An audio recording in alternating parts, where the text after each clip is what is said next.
Muy bien. Buenas tardes. Bienvenidos a todos a esta segunda sesión del seminario Sagaz. Y de nuevo tengo que dar las gracias a la profesora Horno, la organizadora central de estas jornadas, porque me ha propuesto que haga yo hoy la presentación y otra vez, como ven, me toca remar a favor de corriente. Me vuelve a tocar presentar a alguien que no necesita presentación y, por tanto, pues no he tenido que estudiar mucho para improvisar, siempre se dice que es así, unas breves palabras antes de dar paso a la primera conferencia. Como imagino que todos saben, me acompaña el profesor Ignacio Bosque, catedrático de Lengua Española de la Universidad Complutense de Madrid y miembro de la Real Academia Española. ¿Sí? Y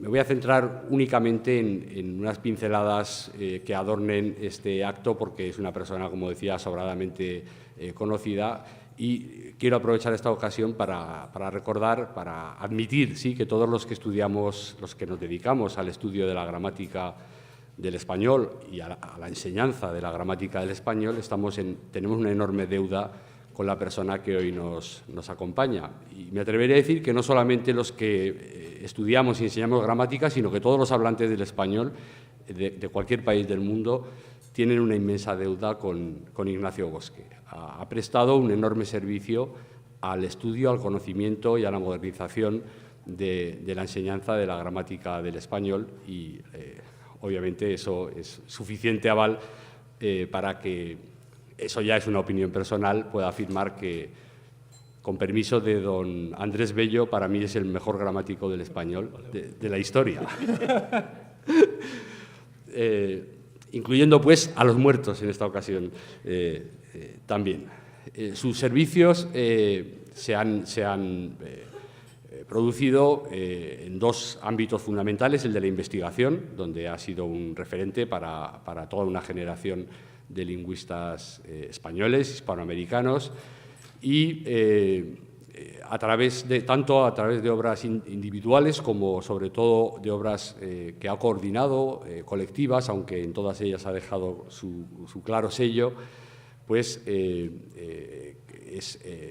ha hecho esa contribución que se resume fundamentalmente, por no aburrirles mucho, fundamentalmente como compilador, junto con la profesora Violeta de Monte, de la gramática descriptiva de la lengua española, una obra que puso al español a la misma altura de otras lenguas, de las mal llamadas lenguas de cultura occidental, al nivel del francés, del inglés o del italiano, y, como saben muy bien también, fue el ponente, coordinador y también ha dejado su huella en centenares de páginas de la nueva gramática de la lengua española, publicada por la Real Academia Española y la Asociación de Academias de la Lengua Española del resto de países, ¿sí?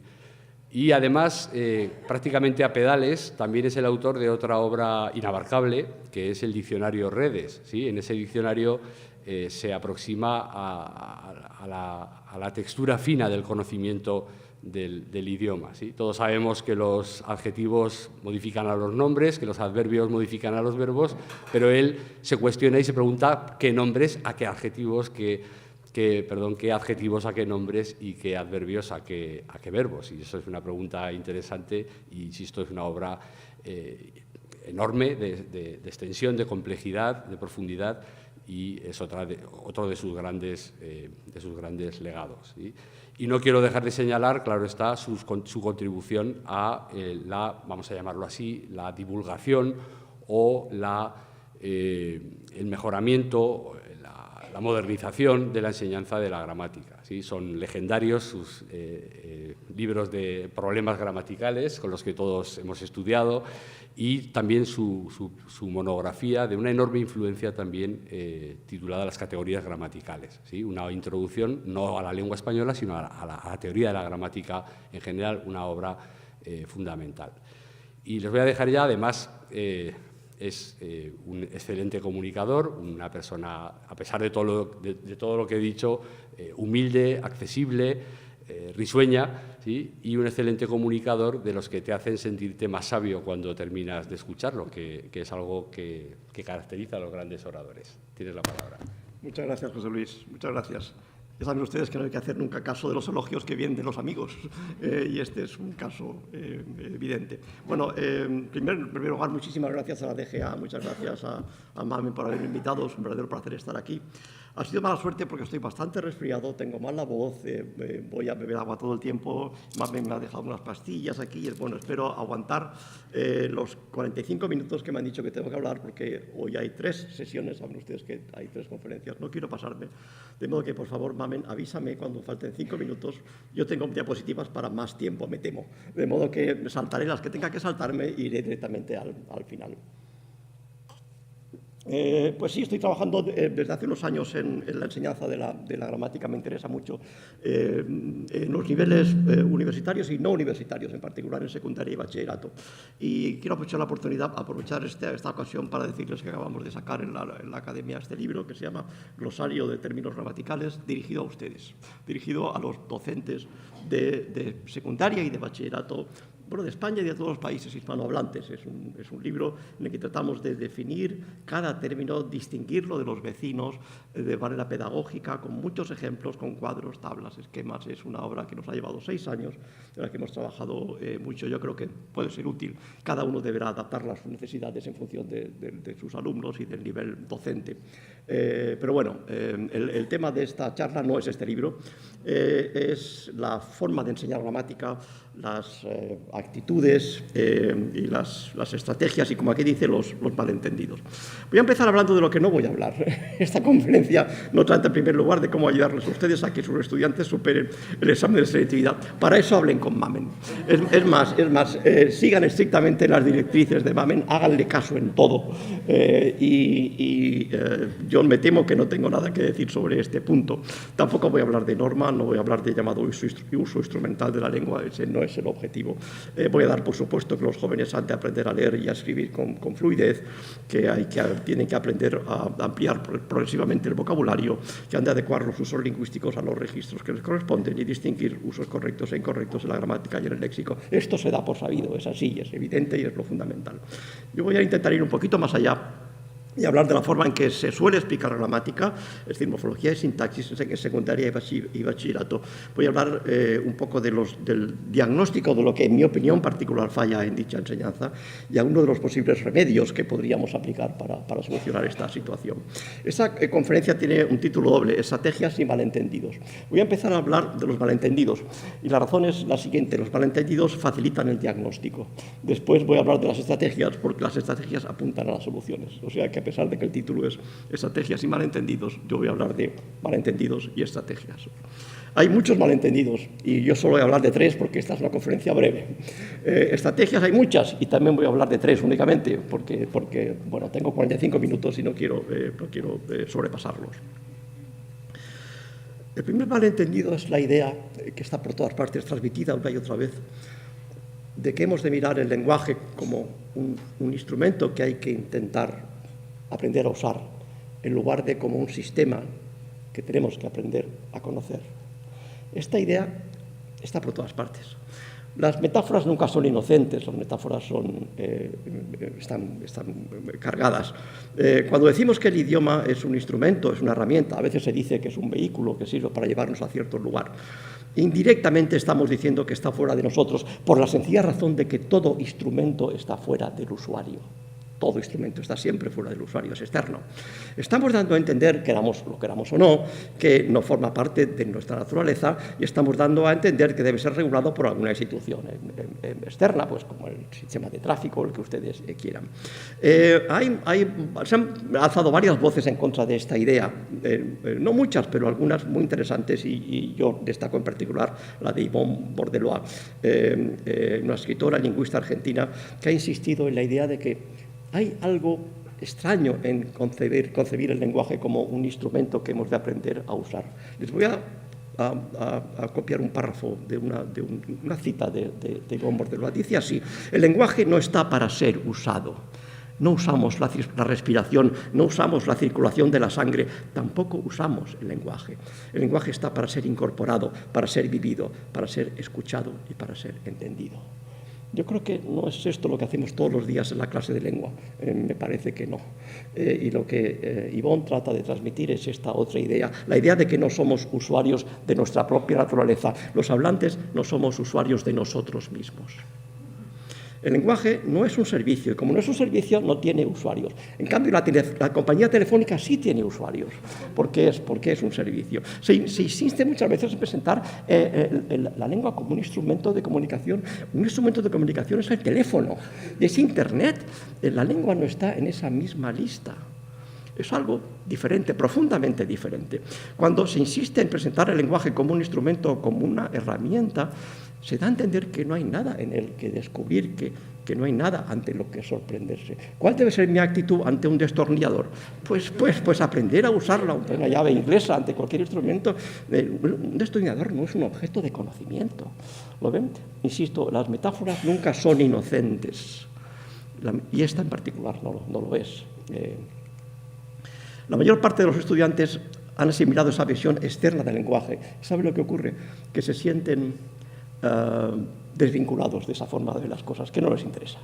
Que ellos dicen, el lenguaje no tiene nada que ver conmigo, esto es algo externo.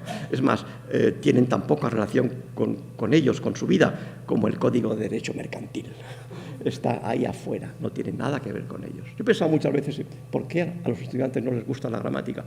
Una razón puede ser porque la explicamos mal, no dudo que sea una razón, pero hay otra razón, me parece más profunda, porque les damos a entender que es algo externo a ellos mismos. Me parece que es más importante. Cuando el profesor de Ciencias Naturales explica en la clase la estructura del corazón humano, el alumno dice, ese es mi corazón.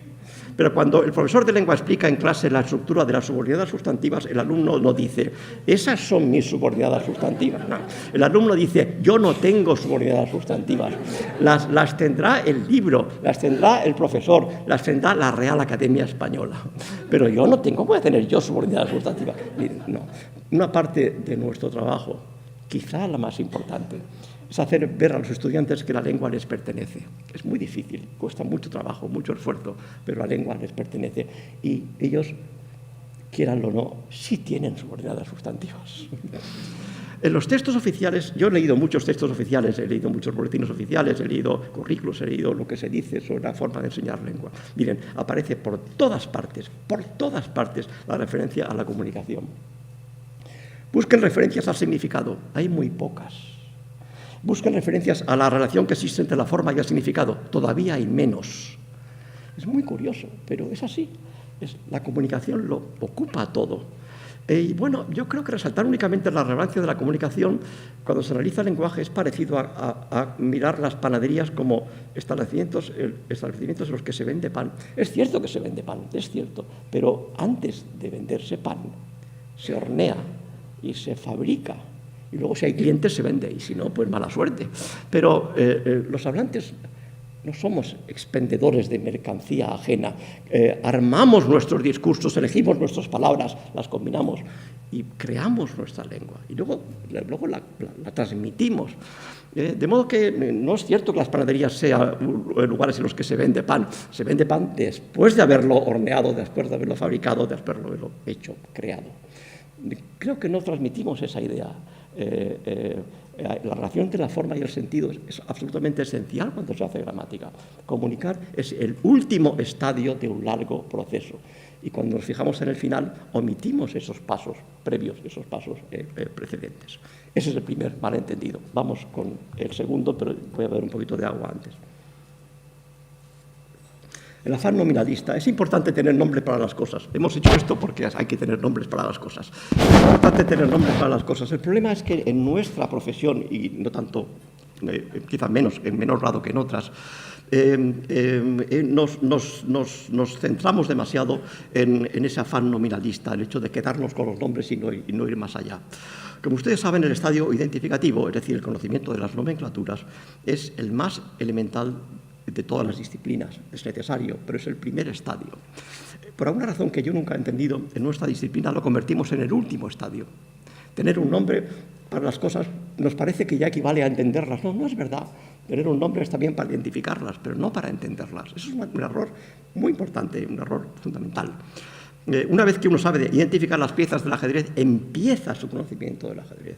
Una vez que uno sabe identificar los huesos, los músculos y los tejidos, comienza la medicina. Por cierto, tiene un nombre, esto se llama anatomía y se estudia en primero de medicina. Es más, es lo primero que se estudia en medicina. Antes de nada, la anatomía, y no se estudia en primero, y no en cuarto, ni en quinto, ni en sexto, es lo primero que uno estudia. Una vez que uno sabe identificar los materiales de construcción, comienza la arquitectura, y así con todo. Bueno, parece que nosotros, por una razón extrañísima, somos la única excepción. Parece que una vez que uno sabe identificar los elementos que integran una oración, termina su análisis de la oración. Es una situación insólita en el mundo del conocimiento. Yo no conozco ninguna otra. Parece que ya tenemos el nombre para las cosas, punto final, vámonos a casa, hemos terminado. En todas las disciplinas ese es el comienzo en lugar de ser el final. Este, en mi opinión, es el segundo malentendido. Alguien podría decir, yo sé mucho de coches porque sé identificar un maletero y sé identificar el techo y sé identificar la parrilla y la luz delantera y el parachoques. Por favor, me siguen, es decir, uno puede saber identificar las partes de un coche sin saber nada del coche. Incluso podría saber identificar las partes de un motor sin saber verdaderamente mecánica. Es decir, saber dónde está el delco y saber dónde está el cigüeñal. Aquí les he marcado dos. Si a mí me preguntan qué relación hay entre la correa de distribución y el cigüeñal, yo contestaré, no tengo la menor idea, porque yo no sé nada de mecánica. Pero es que incluso si supiera decir esto es un cigüeñal y ya, y nada más, tampoco sabría nada de mecánica. Dicho de la manera más simple, un mecánico no es la persona que sabe identificar las partes de un motor. Un mecánico sabe establecer la relación que existe entre todas las partes de un motor y sabe explicar el funcionamiento de un motor. Eso es un mecánico. De modo que, insisto, por alguna razón extraña que yo nunca he comprendido bien, nos conformamos demasiado pronto con el nombre de las cosas y en lugar de considerarlo el primer estadio del conocimiento, lo consideramos el último. El análisis gramatical en la enseñanza media se ha convertido para mí en un ejercicio meramente rotulista o identificativo. Es más, da a entender equivocadamente que los problemas que se suscitan en la gramática son problemas terminológicos. No es verdad, no son problemas terminológicos. Yo, por cierto, cuando hablo con un colega que usa una terminología distinta de la mía, yo empiezo a usar la suya y le hago las preguntas que me interesan en sus términos para intentar mostrar que el problema no es terminológico, es conceptual. Aquí tienen una pregunta identificativa. ¿Qué clase de oraciones se aceptan sugerencias? La respuesta es pasiva refleja. Miren, yo les preguntaba a mis estudiantes todos los años, ¿podríais darme las condiciones que debe cumplir una oración cualquiera para ser pasiva refleja? ¿Saben qué porcentaje de la clase era capaz de contestar? El 10%. Y eran alumnos de la facultad. Alguno decía, tiene que haber una palabra sé por algún sitio, por ahí, tiene que aparecer un sé. Bueno, ¿y qué más? Ah, no sé. No bueno, la pregunta es muy natural, muy lógica. ¿Qué condiciones debe cumplir para ser una pasiva refleja? Muy pocos sabían contestar eso. Eso muestra que realmente no entendían lo que era una pasiva refleja, que sabían reconocerla como si alguien sabe decir esto es un delco. Y me preguntan, ¿y el delco qué hace y con qué está conectado? Y dice, yo qué sé, yo solo sé que esto es un delco. Es algo parecido. Aquí tienen otra pregunta identificativa. ¿Qué clase de pronombre es sé? En la oración, Juan se afeita. La respuesta es pronombre reflexivo y su antecedente es Juan. Punto. Ahora fíjense en esta pregunta que no es identificativa. ¿El antecedente de un pronombre reflexivo ha de ser siempre el sujeto de la oración? Bueno, a más de uno dejará perplejo esta pregunta. Dirá, mi libro no dice nada de eso, yo no tengo por qué preguntarme esto si mi libro no viene. Pero esta es una pregunta que trata de entender lo que es un pronombre reflexivo, qué conexiones tiene con otros elementos, por qué está ahí, qué puede hacer, qué no puede hacer. Pareciera una pregunta sobre la relación que hay entre la correa de distribución y el cigüeñal. Por cierto, los pronombres reflexivos pueden ser átonos y tónicos. El antecedente de un reflexivo átono, como sé, es el sujeto de la oración. El antecedente de un reflexivo tónico no tiene por qué serlo. Vamos a inventar un ejemplo. Veo a Juan muy preocupado por sí mismo. El antecedente de sí mismo es Juan. ¿Es Juan el sujeto de la oración? No, no tiene por qué serlo. Nunca se habla de esto en las clases, y menos en los libros. En las clases se dice que sé es un pronombre reflexivo, punto final, pasemos a otra cosa. Yo creo que, intento explicarme. Conocer las conexiones entre las palabras es empezar a entender el sistema que hay detrás. Darles nombre es necesario. pero es apenas el primer estadio del conocimiento. Pregunta identificativa. ¿Qué función desempeña el sintagma cualquier diccionario? En la oración te servirá cualquier diccionario. Yo les ayudo. Respuesta, es el sujeto. Porque me siguen, ¿no? Porque servir es un verbo intransitivo. Te servirá cualquier diccionario, es un sujeto pospuesto. Y está bien, es correcto. Ahora vamos a hacer una pregunta no identificativa. ¿Existe alguna relación entre el tiempo futuro y el uso del indefinido cualquier en la oración te servirá cualquier diccionario? Y la respuesta es, esto no viene en mi libro, qué pregunta tan rara, pero ¿usted qué dice? Pero observen que tiene que haber alguna relación, porque no decimos, te sirvió cualquier diccionario, de modo que hay una relación ahí entre el futuro y la palabra cualquiera. Por cierto, si no está, es decir, puede haber un pretérito, pero con un verbo modal como poder, te pudo servir cualquier diccionario. La razón es que los verbos modales como poder tienen una interpretación prospectiva. Cualquiera aparece típicamente en ejemplos con entornos futuros o preguntas, imperativos, condicionales, relaciones genéricas. Si yo digo me sirve cualquier diccionario, es me puede servir cualquier diccionario, ¿lo ven? Pero nunca se habla de esto. Si yo he dicho ya que es un indefinido y he dicho que es sujeto, ¿qué más voy a decir? Ya me voy a mi casa porque he terminado, ¿no? ¿Lo ven? En cuanto uno empieza a hacer preguntas que establecen relaciones entre palabras, el libro no dice nada, el profesor no dice nada y parece que eso no es relevante. Nunca he entendido por qué es así, pero creo que soy bastante objetivo al decir que así son las cosas, es decir, que estamos transmitiendo una enseñanza muy nominalista. Nos ponemos muy contentos cuando tenemos el nombre de las cosas y no nos paramos a pensar qué propiedades tiene, qué restricciones existen entre ellas, cómo se combinan, cómo no se combinan, cómo influye una sobre otra en un contexto, como ven aquí, muy sencillo. Una pequeña reflexión. Los niños poseen una inclinación natural a indagar, a aprender, a experimentar y a preguntarse por la razón de ser de lo que está a su alrededor. Si ustedes tienen hijos, lo sabrán. Y si no tienen hijos, pero han trabajado con niños, sabrán que es así. Esto es así. Los niños hacen preguntas maravillosas. Por ejemplo, preguntas que no son necesariamente identificativas. Hacen preguntas identificativas. Por ejemplo, ¿cómo se llama esto? Lo preguntan. Pero hacen muchas preguntas que no son identificativas. Preguntas sobre la naturaleza de las cosas, por qué las cosas son como son. Por ejemplo, estas. ¿Por qué no se caen las nubes? ¿Por qué es salada el agua del mar? ¿De qué está hecho el arco iris? ¿Por qué el cielo es azul y no otro color? Y mi pregunta favorita, ¿qué es esta? ¿Por qué tú me puedes hacer cosquillas a mí, pero yo no me las puedo hacer a mí misma? Es una pregunta maravillosa, absolutamente excepcional, una pregunta de científico. Las grandes preguntas las hacen los científicos y los niños. Quizá también los borrachos, pero bueno, estas son grandes preguntas. Yo me he preguntado muchísimas veces, por qué cuando los niños van a la escuela dejan de hacer grandes preguntas. Y creo que hay varias hipótesis posibles. No sé cuál es la buena. En lo que respecta a nuestro trabajo, a las clases de lengua, yo tengo una sospecha y deseo que no sea cierta. Ojalá no sea cierta, porque es muy pesimista. Y si ustedes me demuestran que estoy equivocado, me encantará estar equivocado. Pero mi propuesta es un poco pesimista y es la siguiente. Cuando los niños van a la escuela, dejan de hacer preguntas dirigidas a comprender la naturaleza de las cosas y observan que lo que verdaderamente parece interesar a sus profesores es cómo hay que llamarlas.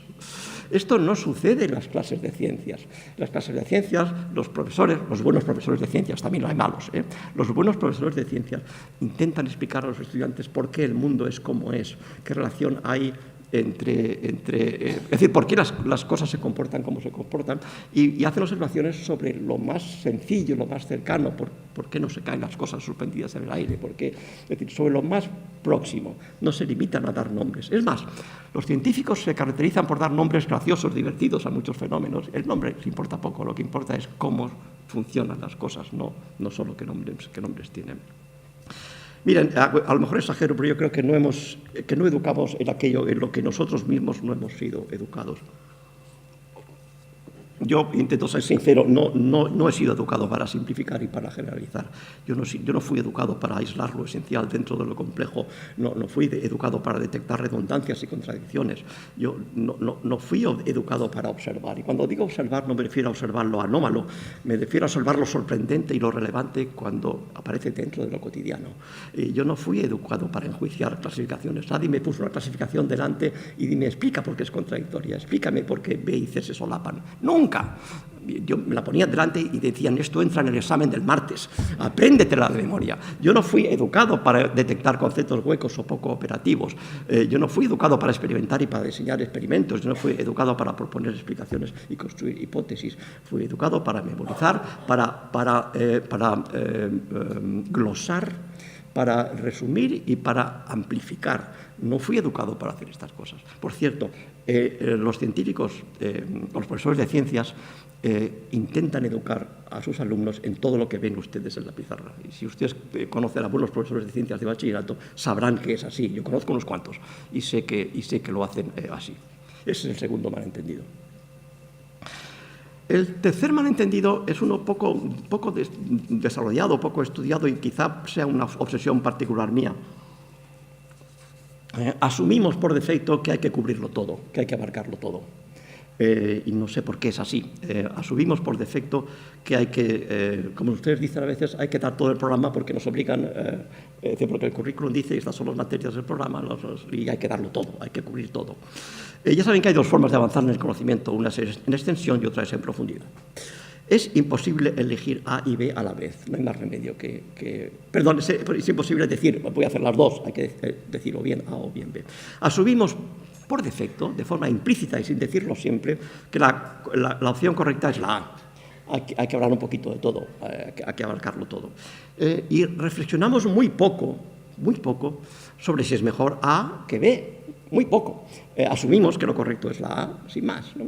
Yo he hablado con profesores de literatura y ustedes también, y ellos dicen que casi siempre es mejor estudiar a fondo a unos pocos autores que abordar superficialmente un gran número de ellos. Y si tienen experiencia, verán que están de acuerdo casi todos en que esto es así. Yo he dado muchas vueltas a la idea de si es correcto de verdad avanzar siempre en extensión, volando por la superficie de las cosas, cubriendo un terreno muy amplio, en lugar de intentar, abarcar menos y profundizar un poquito más.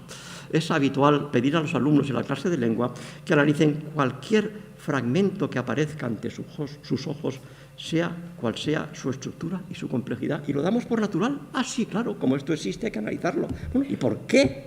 ¿Y por qué? Esa pregunta casi nunca se hace. La tarea yo creo que es parecida a señalar una estrella al firmamento y pedir al alumno que nos hable de ella. Mire, esto es el firmamento, ¿lo ven ahí? Este es el firmamento. Imagínense una clase de astronomía, de examen de astronomía. El profesor dice, háblame de esta estrella. Por favor, pero qué pregunta tan extraña. Pero nosotros tomamos textos larguísimos, complejísimos, lo ponemos delante y decir, háblame de este fragmento. Bueno, pero ¿por qué? ¿Por qué? Y nunca se habla de ello. Simplemente se da por supuesto que tenemos que ser capaces de abordar cualquier elemento, sea cual sea su complejidad. Yo les doy mi punto de vista muy particular, que es el siguiente. No es cierto que en secundario, en bachillerato, sea legítimo pedir a los alumnos que realicen cualquier sintagma o cualquier oración por el solo hecho de que aparezca en un texto. Alguien puede decir, es que está ahí, es que está en el texto. Sí, claro, estamos rodeados de fenómenos físicos y químicos que existen, están ahí, y no por eso se analizan en secundaria ni en bachillerato. Y es muy fácil demostrar que esto es así. Miren, les voy a poner un ejemplo muy sencillo. Por muchos libros que lean, esta frase es concesiva. Pregunta, ¿por qué aparece en antepuesto el complemento directo de leas, que es muchos libros? ¿Qué clase de conjunción es qué? ¿Por qué aparece qué detrás del complemento directo? Si el conjunto es un síntoma preposicional, ¿cuál es su estructura interna? Muchos libros que leas es un síntoma nominal, es una oración. Si el término de reposición es una oración, ¿por qué no se puede sustituir por un pronombre? Si es un síntoma nominal, ¿por qué tampoco? Estas no son preguntas para bachillerato, no hay que analizar esto en bachillerato. Alguien podría decir, ¿es que aparecen los textos? Sí, el mundo entero está lleno de cosas que aparecen a nuestro alrededor. Esta pregunta no es para bachillerato. Estamos imbuidos de ese afán de exhaustividad y creemos que hay que explicar cualquier cosa que aparezca ante nuestros ojos y pedirle al estudiante que la explique y que la analice. ¿Pero por qué? Yo creo que el afán de exhaustividad es un error, es mi opinión particular. Yo no sé quién hace los currículos, no tengo nada que ver con esto, no tengo ninguna influencia, lo que es peor, si tuviera una influencia, pero no tengo ninguna influencia en este mundo, no sé quién los hace. Pero esa idea de que hay que cubrirlo todo, hay que abarcarlo todo, a mí me parece que no tiene mucho sentido. Esta es la primera parte de la charla y ahora vamos con la segunda, que son las estrategias. La primera parte apunta a los diagnósticos, la segunda parte apunta hacia las soluciones y siempre desde el punto de vista absolutamente particular. Primera estrategia, eduquemos la capacidad de observación. Es muy importante aprender a observar. Es más, yo creo que los estudiantes ya saben observar, solo que hay que fomentar esta capacidad, hay que educarla. Ya vienen con esa capacidad de serie, porque los niños son grandes observadores. ¿Se han dado cuenta? Los niños son grandes observadores. Hay que educar esta capacidad. La capacidad de observación se debe fomentar desde la enseñanza primaria. Lo que el profesor debe hacer es conducir o reconducir estas observaciones y ir variando esa conducción en función del nivel escolar. La respuesta de un profesor en segundo de la ESO no es igual que en segundo de bachillerato, como es evidente ya sé en los demás casos. Vamos a hacer un ejercicio. ¿Bachillerato? No, demasiado complicado bachillerato. Secundaria. Tercero de la ESO. ¿Les parece bien? Tercero. De acuerdo, segundo de la ESO. Vamos a bajar al segundo de la ESO. Este es el ejercicio. Observa estas dos frases. Un paraguas perdido, un pueblo perdido. ¿Dirías que la palabra perdido significa lo mismo en los dos casos? Cualquier alumno de segundo o tercero de la ESO, cualquiera, va a decir, no es lo mismo, porque en el primer caso alguien ha perdido un paraguas, mientras que en el segundo caso nadie ha perdido un pueblo. Uno no va por ahí perdiendo pueblos, pero sí va por ahí perdiendo paraguas. Va a decir eso seguro, con toda seguridad. Y el profesor dice, exacto, lo has hecho muy bien, perfecto, eso es. Lo que viene ahora es, tenemos que reconducir la observación, desarrollarla en términos gramaticales. Ahora vamos a meter esto en la gramática. Y la respuesta ya dependerá si es segundo de la ESO, cuarto de la ESO, primero de bachillerato, segundo de bachillerato. Perdido es un participio en un paraguas perdido, es una forma verbal, pero es un adjetivo en un pueblo perdido. Por cierto, los niños no lo saben, pero los participios no están en el diccionario. Como que uno busca la palabra perdido y no está, el participio perdido no está. Es más, tampoco está traducido, no está construido. El alumno busca traducido y dice, no está, se les ha olvidado esto, se les ha olvidado. No, miren, no se les ha olvidado. Traducido es un verbo. Traducido no está, traduciendo tampoco, traducimos no está, traduzco no está, ¿lo ven? No está. Porque son formas del verbo traducir, no están. En cambio, los adjetivos sí que están. Y hay cierta relación entre ellos. Y algunos sintagmas, como saben, son ambiguos fuera de contexto. Una calle alargada, o quizá una mesa alargada, es larga o bien que ha sido alargada. El ayuntamiento puede alargar la calle, ¿verdad? Un precio elevado porque alguien lo ha elevado o bien porque es alto. De modo que, fuera de contexto, sin saber cuál es el contexto, no podemos saber, me siguen, ¿verdad? Si estos son adjetivos o son participios. Ciertos modificadores solo son compatibles con los verbos. Si le coloco delante recién, pues son lo que va detrás es un verbo, un paraguas recién perdido. ¿Por qué no decimos un pueblo recién perdido? Porque uno no anda por ahí perdiendo pueblos. Es decir, porque perdido es una forma verbal y se entiende perfectamente. Y un paraguas perdido por alguien, esto es un complemento de agente, pero no un pueblo perdido por alguien, porque uno no pierde pueblos. La calle alargada por el ayuntamiento, precios elevados deliberadamente. Esto es bonito. Deliberadamente es un adverbio agentivo, se llama, que modifica típicamente a los verbos. Y un trabajo elaborado poco a poco es un verbo. Comparen ahora un funcionario considerado con un funcionario considerado culpable. Si decimos un funcionario considerado es que es atento, respetuoso, amable o cortés. Y eso es un adjetivo, obviamente. La pregunta interesante es, ¿y por qué ese sentido adjetival no lo mantenemos en un funcionario considerado culpable? La respuesta es, culpable es un complemento predicativo. ¿Me siguen, verdad? Predicativo. Los verbos tienen complementos predicativos. Los adjetivos no tienen complementos predicativos, son complementos predicativos. De modo que, considerado el segundo caso, es un verbo y, por tanto, tiene complemento predicativo. Esto se puede entender en bachillerato perfectamente.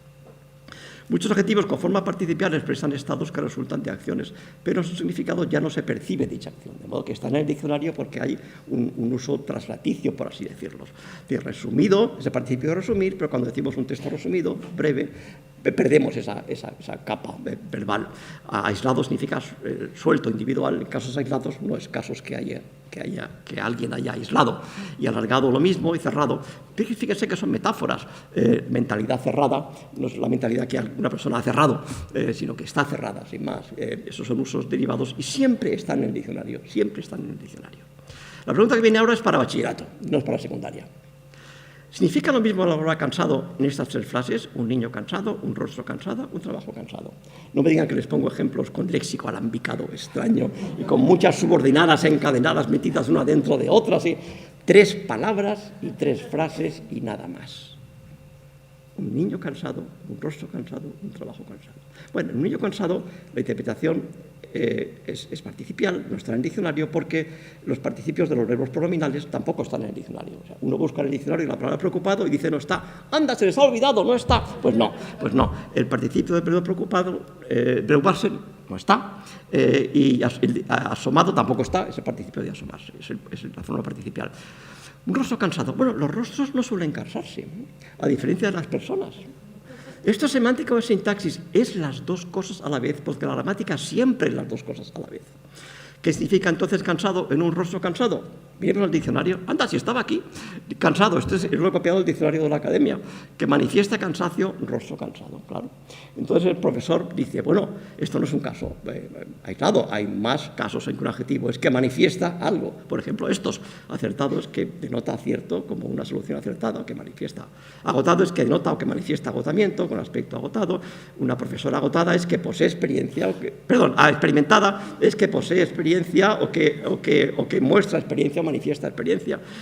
Un muchacho osado es que posee osadía y una persona decidida es una persona que actúa con decisión. De modo que esto mismo es un caso particular de esto que ven aquí. Hay muchos que se ajustan a esa pauta. Nos queda un ejemplo, un trabajo cansado. Los trabajos no se cansan, a diferencia de las personas. De modo que, pregunta natural, ¿qué significa entonces cansado? En la respuesta, un trabajo cansado. Miramos al diccionario, resulta que está aquí, cansado, el diccionario de la Academia, que produce cansancio, su trabajo es muy cansado. De modo que ahora lo que le aporta significado es la idea de producir, de ocasionar. Un libro aburrido no es un libro que se aburre, porque los libros no se aburren. Un libro aburrido es un libro que produce aburrimiento. En América se suele usar el adjetivo cansador en estos casos, en lugar de cansado, porque acentúa el carácter activo de la acción. Los estudiantes de bachillerato pueden entender perfectamente estos razonamientos sin terminología compleja. Estos razonamientos se basan en la observación atenta de estructuras sencillas, pequeñas, cortas, y la observación de las formas y los significados. Estos razonamientos exigen prestar atención a los matices, porque en la lengua todos son matices, en la lengua todo es sutil, siempre. Y nuestro trabajo es mostrar que lo es y demostrar la sutileza que esconden las palabras, incluso las más próximas, las más comunes, las más sencillas, las más cotidianas. Esta es la primera estrategia. ¿Qué tal voy de tiempo, Mamen? Bien. La segunda estrategia dice así: hagamos que los estudiantes propongan ejemplos, busquen contextos y sugieran explicaciones. Bueno, es decir, dicho de una manera más sencilla, que la lengua salga de ellos. Hay muchas formas de hacer esto. En los textos de didáctica se dice que hay que fomentar la participación y la creatividad. Y bueno, está bien, se deja un poco en el aire, pero esta creatividad no es literaria. Esto tiene que ver con una creatividad dentro del conocimiento del sistema lingüístico que poco a poco vamos ganando. Hay varias formas de hacerlo. Yo defiendo desde hace años un tipo de estrategia que se llama análisis inverso. Algunas lo han hecho, consiste en que el profesor da unas pautas y el alumno tiene que construir una frase que se ajuste a ese esquema que el profesor ha puesto en la pizarra, una oración que tenga tal. Entonces el alumno crea la frase. La frase no está en la pizarra, sino que sale de él o de ella, ¿lo ven? Sale del alumno. Hay otras formas de fomentar la participación en el sentido de hacer que propongan ellos los ejemplos, busquen contextos y sugieran explicaciones. A ver qué les parece este ejercicio. Vamos a analizar la frase María se puso los zapatos. No me digan también que es muy complicada y que tiene un léxico muy extraño y que tiene varias subordinadas. Y que, bueno, María se puso los zapatos. María, sintagma nominal, sujeto. Se, pronombre reflexivo, pronombre personal reflexivo, complemento indirecto. Por cierto, si no fuera reflexivo sería le, me siguen, ¿no? Le, que sería igualmente pronombre personal. El antecedente de se es María. Puso verbo transitivo, los zapatos, sintagma nominal, complemento directo. Punto final, ya hemos terminado. Bueno, ya hemos terminado, no.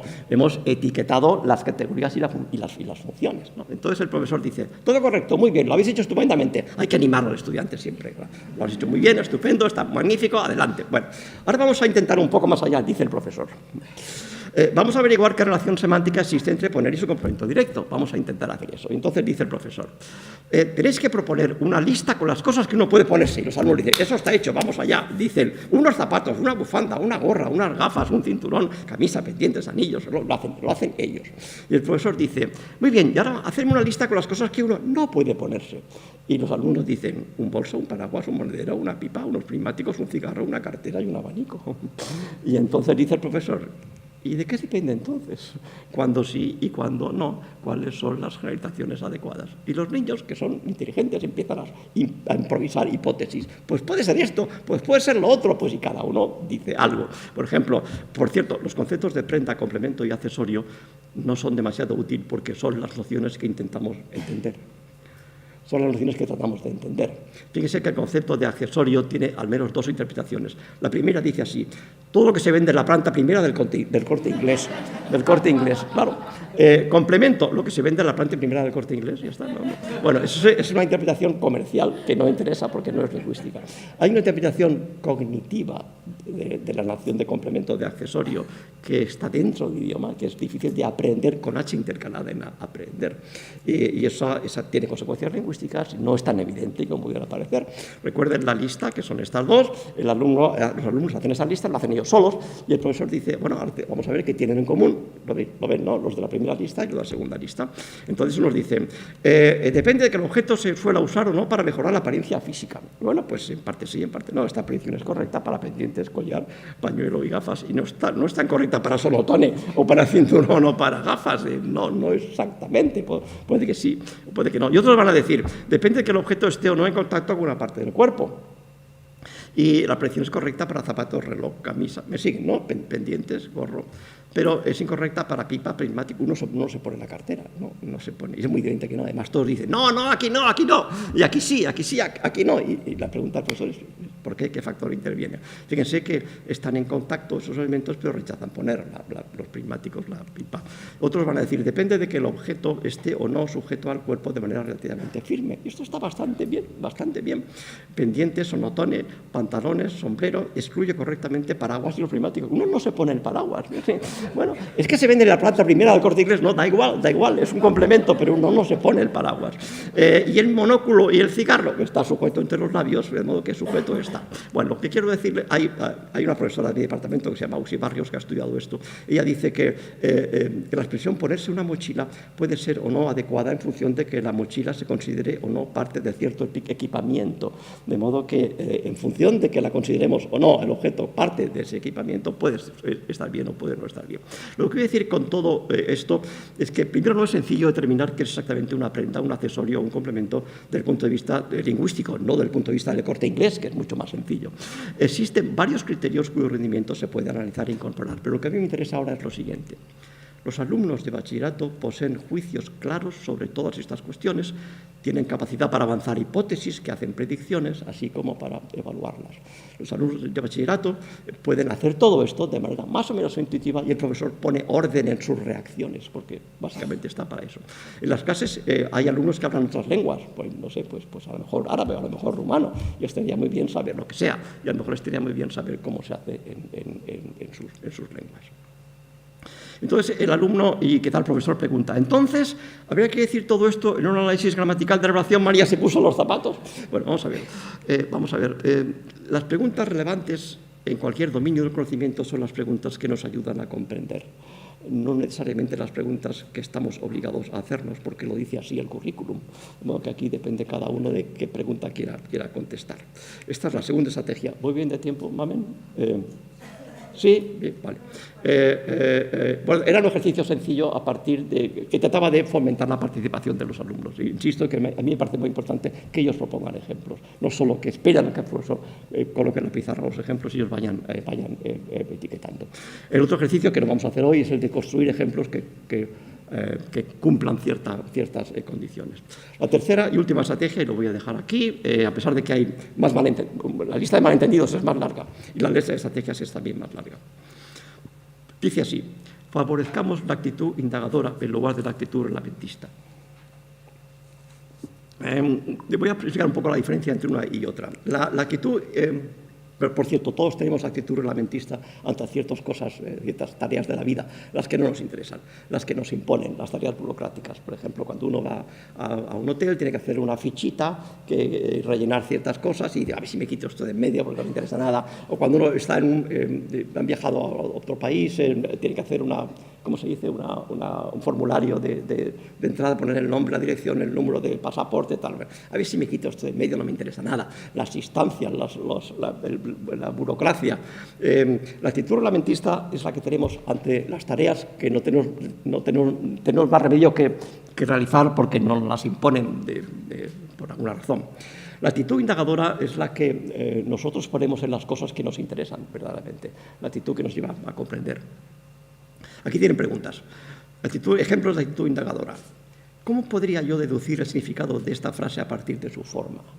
Recuerden este punto que es muy importante.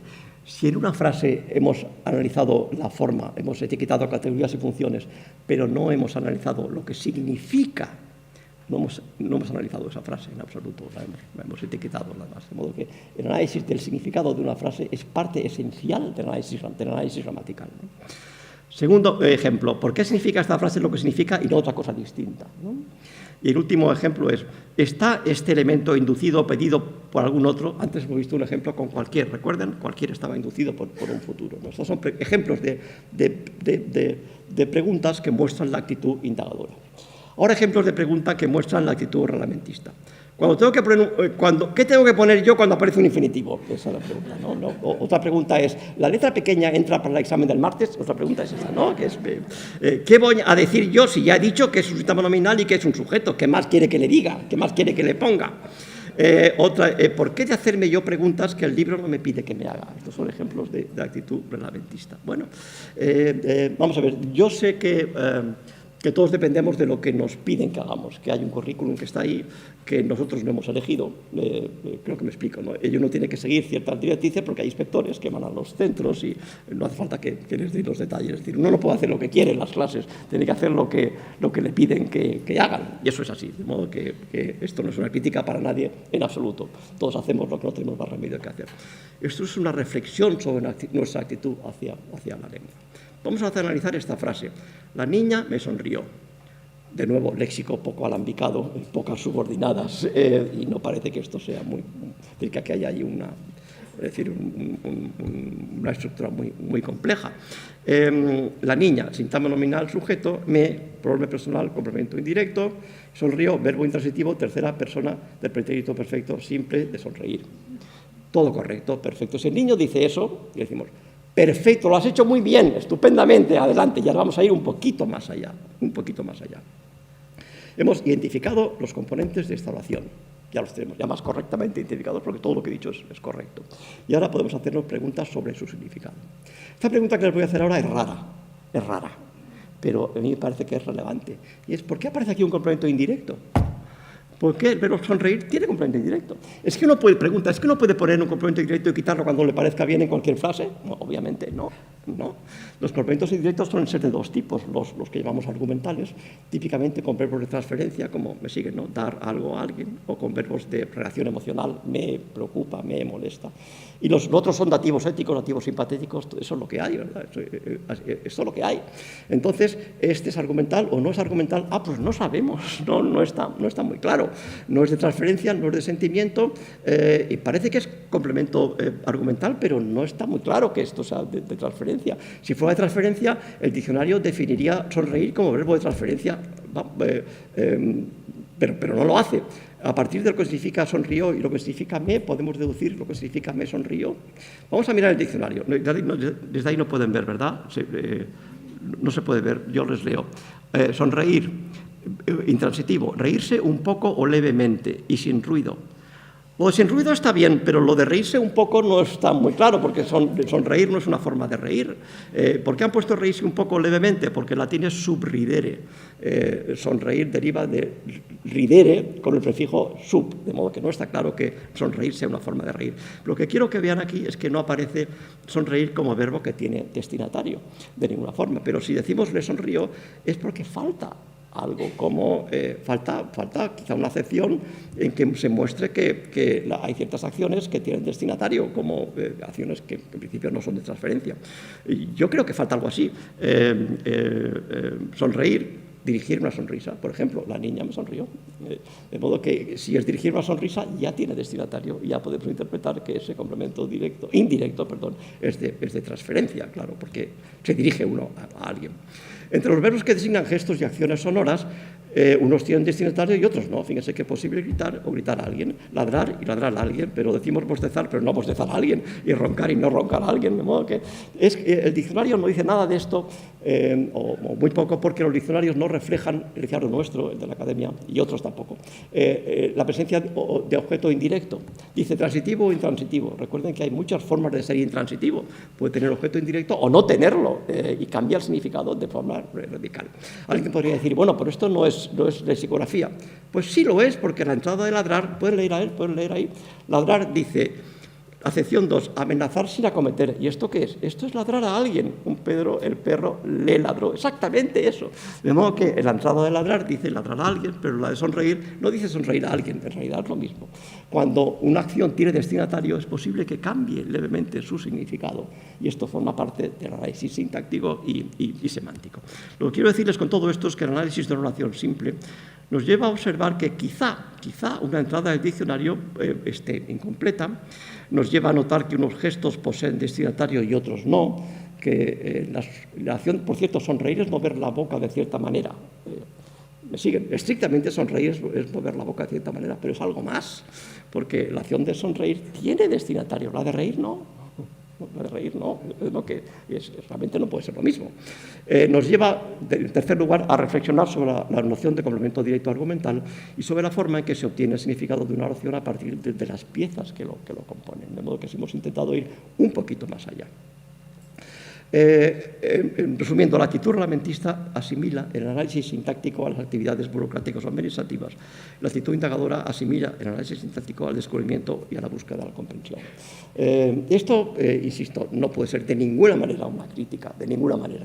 Lo que sí es una reflexión sobre lo que nos piden las autoridades que confeccionan los currículos y lo que se entiende que debemos hacer en las clases. Yo creo que hay que defender la actitud indagadora y aprender a hacerse preguntas sobre la naturaleza de las cosas, una vez, como decía hace un momento, que tenemos nombres para ellas. Pues termino. No hablo de conclusiones, sino de mi conclusión particular, absolutamente personal, absolutamente particular, que dice así. Hemos de potenciar en los profesores el entrenamiento necesario para observar. Y aquí el subrayador, lo ven, he destacado la palabra entrenamiento. Hace falta, esto no sale solo, hay que entrenarse. Entrenamiento necesario para observar, para percibir matices, para relacionar las formas con los significados, para formular preguntas nuevas y para sorprenderse ante lo cotidiano. Hay que fomentar, hay que potenciar el entrenamiento necesario para hacer todo esto con toda naturalidad. Ustedes dirán, ¿son ejemplos aislados? No, esto se puede hacer ante cualquier frase que uno le ponga delante si está entrenado para hacerlo. De modo que si los profesores aprenden a adquirir estas capacidades, entonces sabrán transmitir esas capacidades a sus estudiantes. Y estos, los alumnos, mantendrán viva la actitud curiosa e inquisitiva que tenían hacia el mundo cuando eran niños. Nada más, muchas gracias.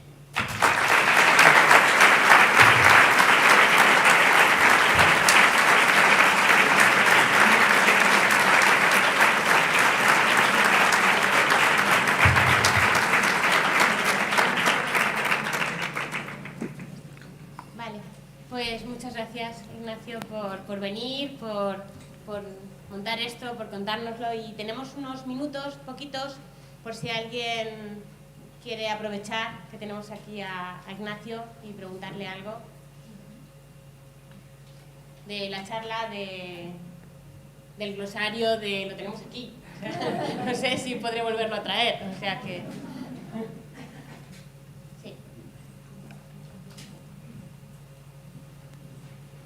Hola, ¿me oye? Sí, muy bien. Yo quería hacerle una pregunta porque cuando hacemos ejercicios y trabajamos con la reflexión, con los pares mínimos, con estas investigaciones, a mí siempre se me queda un poco de mala conciencia por no saber cómo sistematizar todo esto. Y yo creo que las clases también nos obligan a sistematizar. Entonces yo no sé si hay alguien que está trabajando en esta línea. Sí. Y me gustaría... Sí.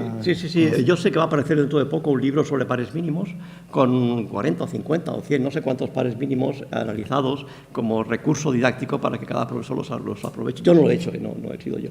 Yo defiendo la estrategia, o sea, yo apoyo la estrategia de los pares mínimos, igual que apoyo el análisis inverso, y yo lo que defiendo en general es que, frente a lo que muchos consideran preferible, para mí no hay que analizar secuencias muy extensas, muy largas. Yo creo que es más adecuado profundizar en secuencias cortas. Y de hecho, yo trabajo siempre con frases de 2 palabras, 3 palabras, 5 palabras. Si tiene 10 palabras ya es muy larga. Y intento avanzar en profundidad. Actualmente se defiende, por el contrario, que hay que analizar textos, a veces extensos. Es decir, me parece que la gramática del discurso está bien, es importante, pero yo creo que es importante, a ver cómo lo digo,